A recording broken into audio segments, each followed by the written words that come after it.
important item is from Deputy Shane Cassells, and it's to the Minister for Education and Skills. And he wants to discuss the educational facilities at St Fiach's National School, Ballinacree, County Meath. Deputy Cassells, please. Thank you very much, Cian Corlin. And I want to thank you for the opportunity to raise the concerns and the issues of this small parish of Ballinacree in North Meath in our national parliament. And I'm very appreciative of the fact that it is you, Minister, that is present, and I thank you for that, because as a Meath man, you know this area of the county well, and how this little school is so integral to this way of life in North Meath. And this is the most northern part of the county. This little village is made up of the school, church, community centre and Bryody Bedding, which are the main employer in the area. The people of Ballinacree are proud and resilient, but that little school, which keeps the village alive, is in dire need of help and attention. Now, yesterday I visited the school, which was built and opened in 1961, and the facilities I inspected with the principal, Dr Anne Bennett, have changed very little since that time. The changing rooms for the boys are adjoining out-of-date toilet facilities and are unhealthy. The lack of any resource facilities whatsoever for the rest and aid teacher is a scandal. The classrooms were on the floor. The scars from where the actual stoves burned turf are still there. Up until recently, they were only removed. And I don't think students in any other part of the country could envisage such a scenario. To participate in PE, gymnastics, school drama and assemblies, the children actually have to leave the school premises and walk to the nearby community centre. And up until recently, this was a case of taking their lives in their hands, because there was no footpath connecting the two buildings, and they were walking along a busy country road where trucks on their way to the industrial units passed by. And as Dr Bennett said to me yesterday, Cian Corlin, the facilities she had when she taught in Botswana were better than those she has to work with now in this little school since she arrived in 2011. And the fact that they are a little school and located in the most rural part of North Meath should not conspire against them in terms of access and funding. Actually, Minister, this is quite a famous little school. Indeed, 2 years ago, it received international acclaim because all-black fly-half Bowden Barrett actually attended primary school here, and his family had relocated from New Zealand there for a while, and he even played Gaelic football with the school. And this World Cup winner had returned to Ballinacree recently and actually performed the haka on the front lawn of the school as well. But the facilities he saw did not meet world standards. They don't even meet basic health and safety standards as things stand. Now, the school did apply recently for funding to construct additional rooms, a general purpose room and classroom facilities, and they were refused on the 10th of March. And this despite the fact that the school inspector and the senior medical officer in the HSE were in unison in terms of the dire need from a health and safety point of view to progress the plans. Now, the school were awarded an additional teacher in 2011, but due to internal issues at the time, applications for the additional space were not progressed, and as a result the issues of the cramped facilities were only compounded, and the school's board of management have appealed to the department to look at this retrospectively and work with them to achieve what is needed for the 94 pupils and 6 teachers. Now, I know, Minister, that you will have prepared notes on behalf of your department, and I appreciate that.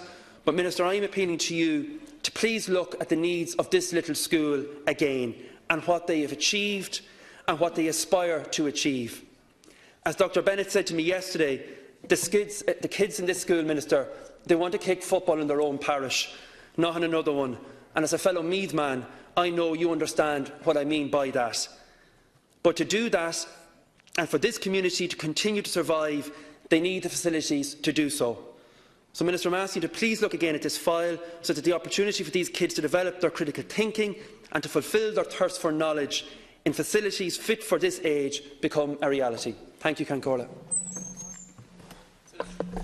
Thanks very much. I'd like to thank Shane Cassells for raising this issue. I can well understand his concern. I suppose the backdrop to this, which I think he probably understands himself, is the pressure that I'm under to deliver new school places.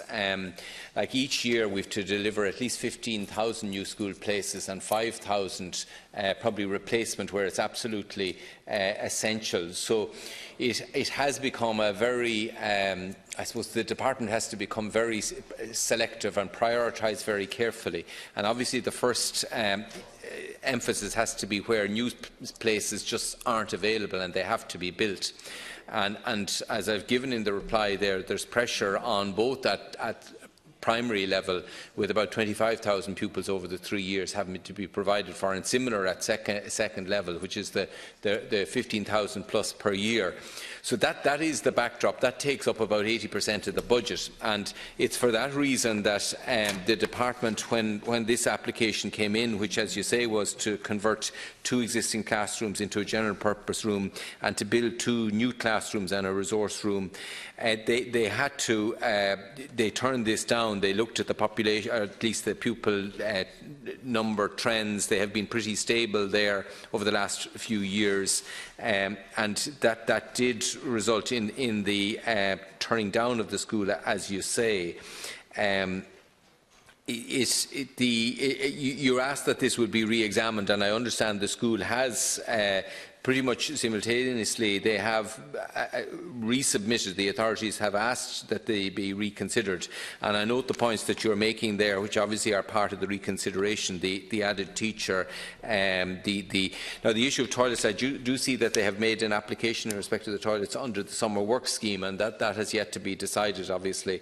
So they are in category 5 under the summer work scheme. That's something that is still obviously under consideration, and a decision will have to be made on that.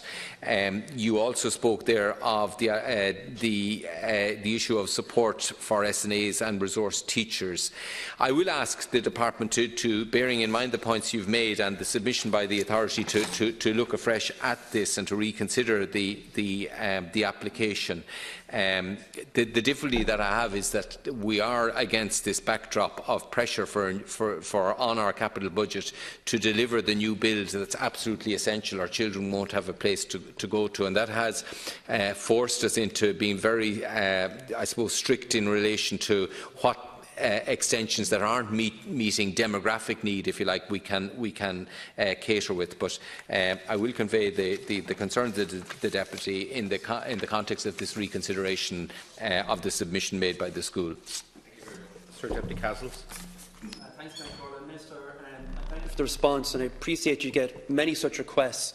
But the context for engaging with you on this particular file is the fact that the school were awarded an additional teacher in 2011, and the plans to progress to much-needed facilities were never implemented. So they need positive engagement with the department. And on that technical issue, in terms of how they lost out, I would ask you to re-examine that, and in terms of how that's compounded now the cramped facilities. Now, I know that the school's management have requested a reappraisal with Brian O'Connell from the Buildings Works section, and the request for a meeting to discuss the intricate nature of the required works has been sent to Tona Redmond in the school capital appraisal section. I would ask that in the first instance that you could ensure that this meeting goes ahead and that there is a positive engagement in terms of the officials actually looking at the case file from 2011 and the need to revisit events that occurred at that time and how the pressing need to develop facilities is examined. They're good kids, Minister, as I said, you know this part of the county very, very well, and you just want simple, basic facilities. And for the school to provide whiteboards, the principal had to actually go and acquire the whiteboards from another school that were throwing theirs out because they were getting an upgrade. They're literally living on the clippings of tin. And just because they're out of the main gaze of the media and they're not in a big town or in this city does not mean that they don't deserve the best crack in life as anyone living in this particular city or any other big town does. You walk through the front door of their school and the wall of achievement that hits you from this tiny little school is amazing. They nurture every little child down there like there's one of their own.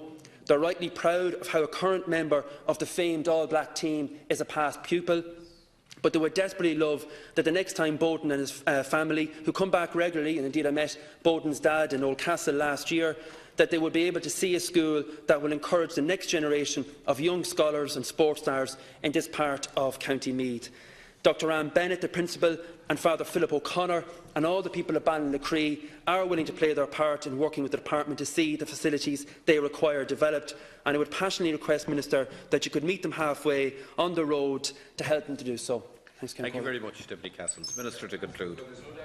The footballers start to do the haka before their competitions. We certainly will see a bit of a change, and I noticed that Dublin were under pressure at the weekend, so maybe this is the start of the great revival. But I definitely will ask the department to look at it. I mean, the position is, you saw it there, they've 93 pupils enrolled. There's 4 permanent classrooms, a resource room, a staff room, an office, and that's, as you say, the school is using the local PE. So that's facts, if you like, the factual situation against which the department will be judging the application and indeed the application in respect of the summer works for the toilet facilities. But it does say there is a resource room. I don't know whether you said there was none, but I see. Okay, which I'll convey that to the team that are looking at, and specifically my briefing notes don't refer to the added teacher in 2011 and whether how that issue was dealt with at that stage. But I'll ask that will be included in the assessment. Thank you very much.